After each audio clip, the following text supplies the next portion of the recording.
அஸ்ஸலாமு அலைக்கும். எல்லாத்துக்கும் காலை வணக்கம். பிஸ்மில்லா. வாங்க, இன்றைக்கி என்ன சாப்பாடு தெரியுமா? சூப்பரான கஞ்சிக்கு சைட் டிஷ் பாருங்கள். இங்கே வரமிளகாயை உப்பில் ஊற வச்சு வறுத்து வச்சுருக்கேன். சூப்பராக இருக்கும். இது கருவாடு எண்ணெயில் சும்மா மொறுன்னு பொரித்து வச்சுருக்கேன்.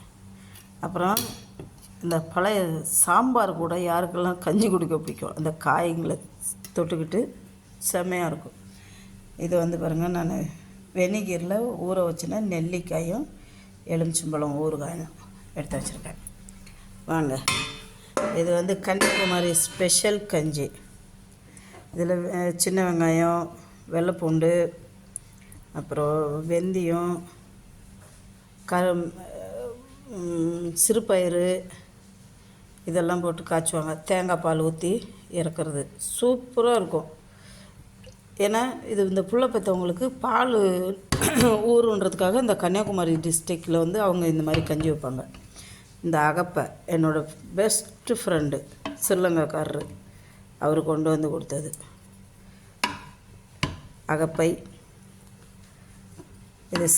இது கன்னியாகுமரி ஸ்பெஷல் கஞ்சி. சிறுபயிறு, சின்ன வெங்காயம், கொஞ்சம் பூண்டு, முருங்கை இலை இதெல்லாம் போட்டு நல்லா வேக விட்டு கஞ்சி காய்ச்சுவாங்க. சூப்பராக இருக்கும். இந்த புள்ள பெற்றவங்களுக்கு அதுங்கெல்லாம் இதை வச்சு கொடுப்பாங்க, ஏன்னா பால் ஊறும்னு சொல்லிட்டு. அப்புறம் கஞ்சிக்கு சொல்லவே தேவையில்லை, கஞ்சிக்கு எப்படி இருக்குன்னு. கஞ்சிக்கு செம காம்பினேஷன் கருவாடு, இந்த உப்பு மிளகா, சாம்பாரில் உள்ள காய்ங்க எடுத்து வச்சுருக்கேன், எனக்கு ரொம்ப பிடிக்கும். அப்புறம் நெல்லிக்காய் வெனிகரில் போட்டு ஊற வச்சுருக்கிறேன். அங்கே கஞ்சி இருக்குது. இது எலுமிச்சங்காய், அதுவும் வெனிகரில் போட்டு ஊற வச்சுருக்கேன். சூப்பராக இருக்கும். வாங்க, பிஸ்மில்லா. இன்றைக்கி காலை நாஸ்டா கஞ்சி. வாங்க சாப்பிட்லாம். கஞ்சி கருவாடு காம்பினேஷன் செம்மையாக இருக்கும்.